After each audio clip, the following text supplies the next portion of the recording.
সম্মানিত সুধী, আসসালামু আলাইকুম। আপডেট ইজনের পক্ষ থেকে আপনাদেরকে শুভেচ্ছা, স্বাগতম। বন্ধুরা, আজকে আমরা নতুন একটি পর্ব নিয়ে উপস্থিত হলাম। আজকের বিষয়টি হচ্ছে ফটোশপের সাহায্যে কিভাবে আমরা ছবি এবং সিগনেচার রিসাইজ করব। বিভিন্ন চাকরির দরখাস্ত করতে গেলে আমাদের ছবি এবং সিগনেচারটি রিসাইজ করার প্রয়োজন হয়। তো অনলাইনে কিভাবে চাকরির দরখাস্ত করতে গেলে ছবি এবং সিগনেচার রিসাইজ করবেন ফটোশপের সাহায্যে, সেটাই আপনাদেরকে আজকেও আমরা উপস্থাপন করব।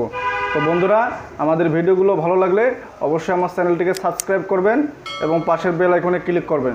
তো বন্ধুরা, আসুন আমরা ডিসপ্লেতে চলে যাই।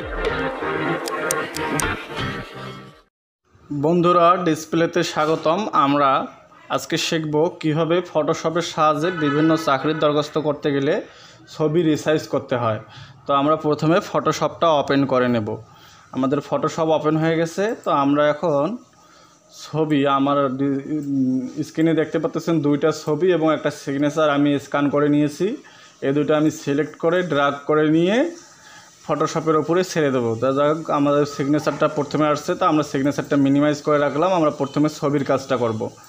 তো এই যে আমার কাঙ্ক্ষিত ছবিটি, এই ছবিটিকে আমাকে চাকরির দরখাস্ত করতে গেলে রিসাইজ করতে হবে। তো রিসাইজ কীভাবে করব? আপনারা জানেন, বাংলাদেশের প্রেক্ষাপটে অধিকাংশ চাকরির দরখাস্ত টেলিটকের মাধ্যমে হয়ে থাকে। তো টেলিটক যে ছবির মাপটা চায় সেটা হলো 300 পিক্সেল, ওয়াইড চাই 300 পিক্সেল এবং হাইট চাই 300 পিক্সেল এবং ছবির ফরম্যাট চায় জেপিজি। তো আমাদের এই উল্লেখিত ছবিটিতে দেখতে পাচ্ছেন যে আমরা ছবিটাকে এখন রিসাইজ করে নেব। রিসাইজ করতে গেলে আমাদেরকে প্রথমে এই যে টুলবারের ভিতরে এই যে আমাদের ক্রপ করে নিতে হবে। তো ক্রপ টুলের সাহায্যে আমরা ক্রপ করব। এখানে আমরা সিলেক্ট করব। সিলেক্ট করার সাথে সাথে দেখেন উপরে আমাদের একটা বার তৈরি হয়েছে। ওয়াইড 300 পিক্সেল দেওয়া আছে, হাইট দেওয়া আছে 80। আমরা এখানে 300 পিক্সেল করে দেব। 300 পিক্সেল করে দিলাম এবং রেজুলেশন 300 পিক্সেল। এবং আমরা ছবিটির এই বাম দিক থেকে ধরে ড্র্যাগ করে ডান পাশে পর্যন্ত নিয়ে যাব। নিয়ে যেয়ে ছবিটাকে সিলেক্ট করে নেব। আমাদের সিলেক্টের মাঝের যে এই গোল অংশটি আছে, এই যে দেখেন আমার মাউস যেখানে নিয়ে গেছি, এটা যেন ছবিটার নাক বরাবর থাকে। তাহলে বুঝতে হবে যে ছবিটার চারদিকে সমানভাবে সিলেক্ট করা হয়েছে। এবং আমরা সিলেক্ট করা যখন হলো তখন আমরা ইন্টার দেবো। ইন্টার দিলে আমাদের ছবিটি কাঙ্ক্ষিত সাইজে কেটে যাবে। 300 পিক্সেল এবং 300 পিক্সেলে ছবিটা তৈরি হয়ে গেল। এখন আমরা ছবিটাকে সেভ করে নেব।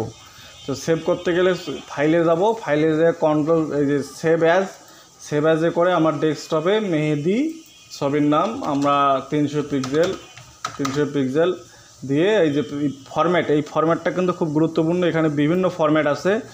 যেহেতু আমাদের চাকরির দরখাস্তের ক্ষেত্রে জেপিইজি ফাইল চায়, সেক্ষেত্রে আমরা জেপিইজি ফাইলটা আমরা দিয়ে দেবো। দিয়ে আমরা সেভ দেবো। সেভ দিলে আমাদের এখানে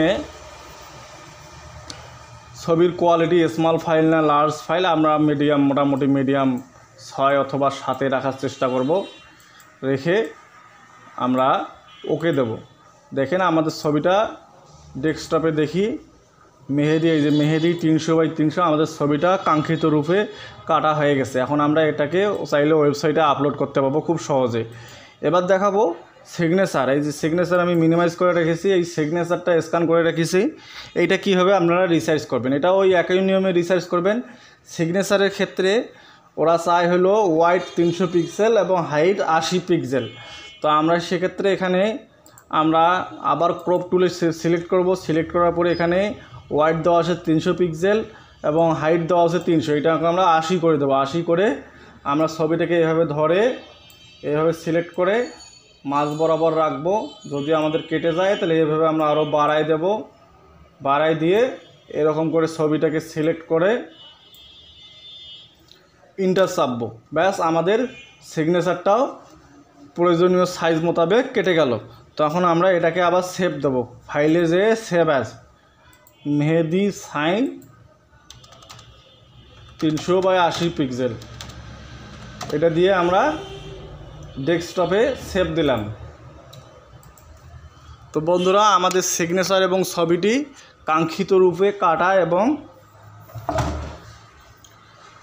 রিসাইজ করা হয়ে গেল। তো আমরা এখন এই যে আমাদের ছবি, এই যে 300 পিক্সেল মেহেদি 300 পিক্সেল এবং সিগনেচার এই যে 300x80 পিক্সেল, আমাদের এই দুইটা তৈরি হয়ে গেছে। এখন আমরা এই দুইটা চাইলে ওয়েবসাইটে আপলোড করতে পারবো খুব সহজে। তো এভাবেই আপনারা ছবি অথবা সিগনেচার ফটোশপের সাহায্যে রিসাইজ করে নেবেন। তো বন্ধুরা, আজকের পর্ব এখানেই শেষ করলাম। আমাদের ভিডিওগুলো ভালো লাগলে অবশ্যই আমাদের চ্যানেলটিকে সাবস্ক্রাইব করবেন এবং পাশের বেল আইকনে ক্লিক করবেন যেন পরবর্তী ভিডিও মিস না হয়।